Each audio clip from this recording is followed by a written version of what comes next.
नमस्कार बंधुरा आमार एक टिप्सर भिडियोते तोमादेर सबाइके स्वागत।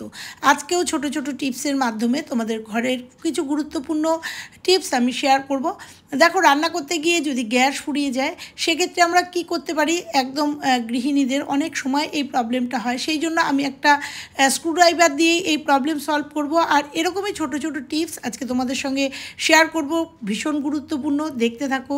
প্রত্যেকটা টিপস উপকার। প্রথম টিপস আদা নিয়ে। আমরা রান্নাঘরে প্রত্যেকটাই গৃহিণীদেরই আদাটা খুব প্রয়োজনীয় একটা জিনিস। তো এই আদা যখন আমরা খুব তাড়াতাড়ি সময় রান্না করি তখন এই আদা ছাড়াতে আমাদের অনেকটা সময় লাগে, তার সাথে চাকু বা বটি দিয়ে ছাড়াতে গেলে কিন্তু অনেকটা আদা ওয়েস্টেজ হয়। সেক্ষেত্রে আমাদের কাছে যদি হাতের সামনে এরকম পুরনো একটা স্টিলের ছাঁকনি থাকে, বাতিল হয়ে যাওয়া বা ভালো ছাঁকনি থাকে, সেই ছাঁকনিতে যদি আমরা এই আদা যতটুকু লাগবে ততটুকু এইভাবে যদি একটু ডলে নিই তৎক্ষণাৎ কিন্তু আমাদের আদার খোসাটা উঠে যায় এবং আদার কিন্তু একটুও ওয়েস্টেজ হয় না। তো তোমরা দেখো আমার যতটুকু দরকার আমি 2 টুকরো আদা এখানে জাস্ট ঘষে নিচ্ছি, আর ঘষে নেওয়ার পরে তোমাদের দেখাচ্ছি যে কত সুন্দরভাবে আদাটা ঘষে গেছে। আমার আদাটা কিন্তু ভীষণ পাকা আদা। তো দেখো খুব সুন্দরভাবে খোসা উঠে গেল, আর আমি কিন্তু এভাবে ব্যবহার করতে পারি। আর দেখো একটু ওয়েস্টেজ হয়নি, খোসাগুলো তোমরা দেখতে পাচ্ছ, এগুলো কিন্তু আমি গাছের গোড়ায় দিয়ে দেবো। এরকম ছোট ছোট গুরুত্বপূর্ণ টিপস নিয়ে আজকের ভিডিও। চলে যাব পরের টিপসে। আমরা ডিম তো প্রত্যেকেই খাই, কিন্তু ডিমের গায়ে কিন্তু মুরগির অনেক সময় পটি থাকে। সেক্ষেত্রে ডিম যদি ডাইরেক্ট এইভাবে আমরা সেদ্ধ করে দিই বাচ্চাদের অনেক সময় পেট খারাপ হয় বা অনেক রকম জীবাণু আমাদের পেটের মধ্যে প্রবেশ করে। তো সেক্ষেত্রে বলবো এই ডিমটা কিভাবে তোমরা সেদ্ধ করবে। আবার অনেকেই কিন্তু ভাতের মধ্যে ডিমটা ডাইরেক্ট ধুয়ে দিয়ে দাও। সেক্ষেত্রে তোমাদের কাছে আজকে একটা ছোট্ট টিপস শেয়ার করব। আবার অনেকে কিন্তু আলু আর ডিম একসাথে আলুর ডিমের ঝোল করতে গেলে সেদ্ধ করো। সেক্ষেত্রে ডিমটাকে জীবাণুমুক্ত কীভাবে করবে, প্রথমে তো সাদা জল দিয়ে প্লেন জল দিয়ে আমি ডিমটাকে ধুয়ে নেব। ধুয়ে নেওয়ার পরেও তোমাদের দেখিয়ে দেবো যে ডিমটাকে জীবাণুমুক্ত করে কিভাবে রান্না করলে একদমই জীবাণু থাকবে না এবং একদমই স্বাস্থ্যকর হবে। তো দেখো ডিমগুলোকে আমি ধুয়ে নিলাম, নেওয়ার পরে এখানে নিয়ে নেব আবার একটু জল। যদি এর মধ্যে আলু দিয়ে সেদ্ধ করো বা ভাতের মধ্যে সেদ্ধ করো কোনো সমস্যা হবে না। জল দিয়ে দিলাম আর দিয়ে দেবো এখানে একটু আমাদের রান্নার যে হলুদ, সেই হলুদ আর 1 চামচ লবণ। আমরা জানি দুটো জিনিসই কিন্তু আমাদের অ্যান্টিসেপটিকের কাজ করে।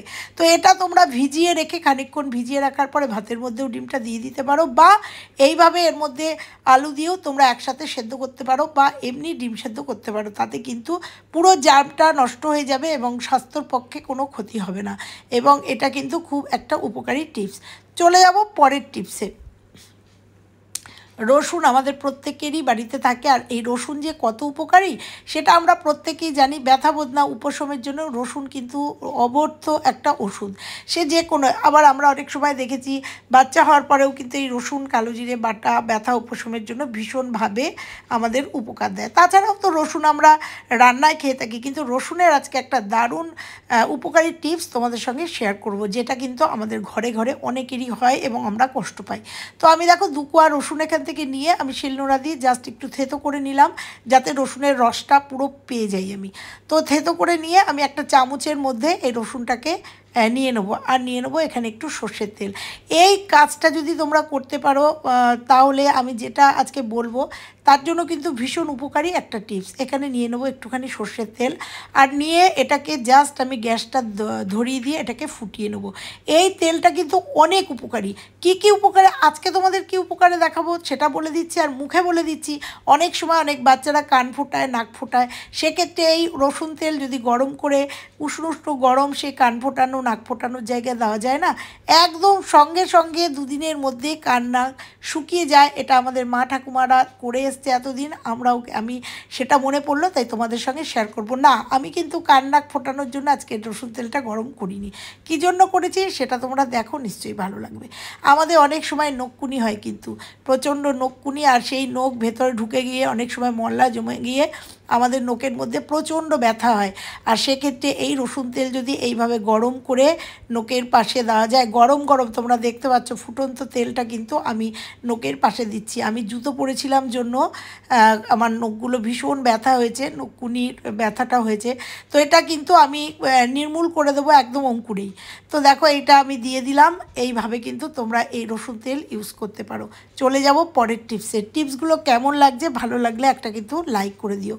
তো আমরা জুতো আমার হাজবেন্ড জুতো ব্যবহার করলে তোমরা জানোই, জুতো যদি ঘরে থাকে না ভীষণ একটা দুর্গন্ধ হয়, ঘরে টেকা যায় না এই জুতোর গন্ধে, মানে ঘামের গন্ধে। সেক্ষেত্রে কী করব, নিয়ে নিয়েছি দুটো কটন, তোমরা চাইলে এখানে তুলো নিতে পারো, আমার কাছে গজের কাপড় ছিল। আর নিয়ে নিয়েছি আমি রুম ফ্রেশনার, তোমরা এখানে যে কোনো বডি স্প্রে বা সেন্ট নিতে পারো। তো আমি এখানে রুম ফ্রেশনার হাতের কাছে পেয়েছি, রুম ফ্রেশনারটা কটনের সাথে একদম ভালো করে স্প্রে করে দিলাম, দিয়ে এই জুতোর মধ্যে কিন্তু ঢুকিয়ে দেবো।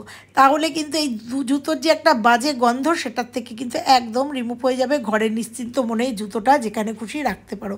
ভালো লাগলে একটা লাইক করে দিও, ভীষণ প্রয়োজনীয় টিপস। চলে যাব তারপরের টিপসে।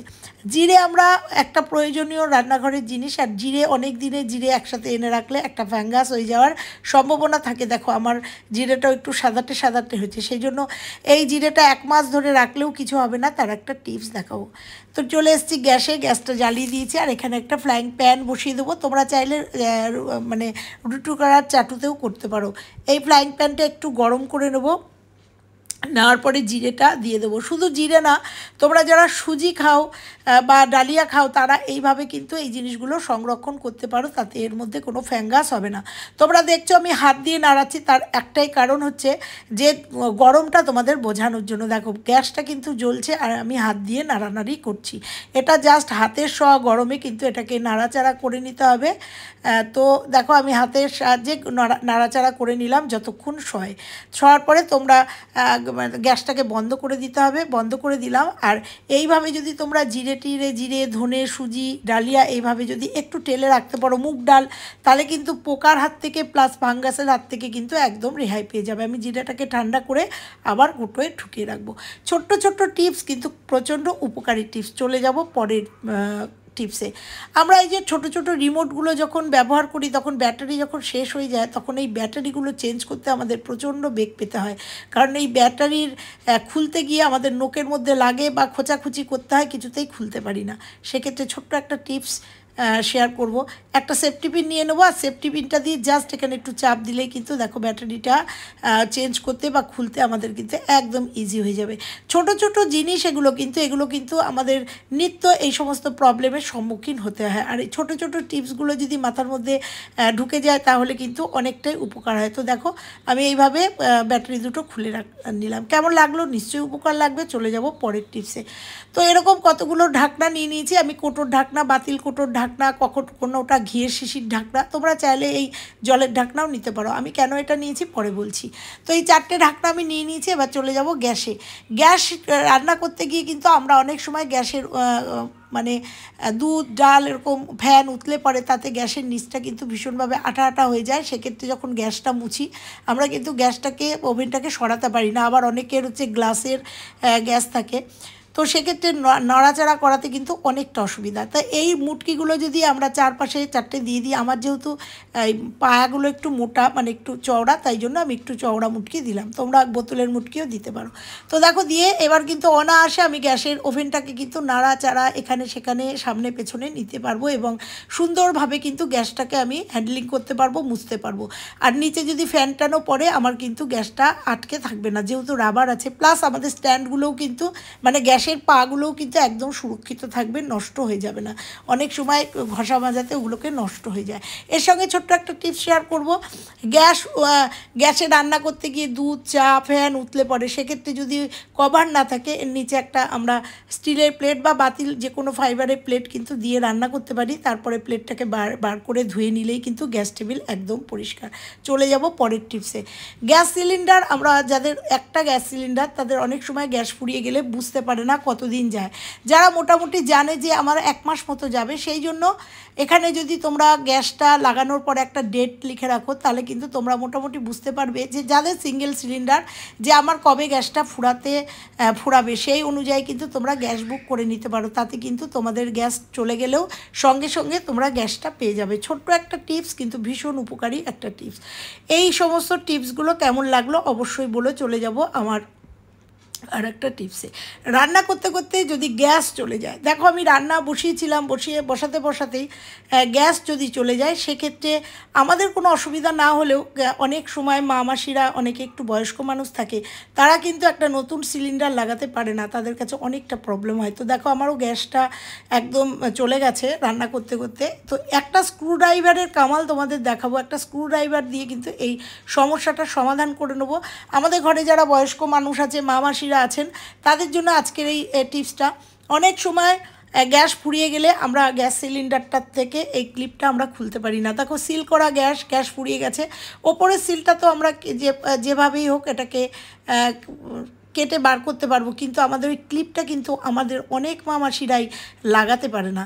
সেক্ষেত্রে বলবো মানে খুলতে পারে না এইটা, সেক্ষেত্রে এই এরকম স্ক্রুড্রাইভার নিয়ে একটুখানি ওই ক্লিপের ওখানটা একটুখানি টান দিয়ে একটু চাপ দিলেই কিন্তু আরামসে এটা খুলে যাবে। অনেক সময় টানলেও কিন্তু এটা খুলে না, কিন্তু এই দড়িটা টানলেই খুলে যায়, কিন্তু অনেক সময় লক হয়ে যায়। সেক্ষেত্রে এরকম ধরে এটাকে জাস্ট একটুখানি প্রেস করলেই কিন্তু এটা খুলে যায়, অনায়াসে খুলে যায়। আর গ্যাস লাগানোর সময় অবশ্যই দেখতে হবে যে গ্যাসের ডেটটা কবে, গ্যাসের ওয়েটটা ঠিক আছে কিনা, এবং এটা এক্সপায়ার হয়েছে কিনা, এগুলো খেয়াল করে, এই সমস্ত খেয়াল করে গ্যাসটাকে লাগাতে হবে।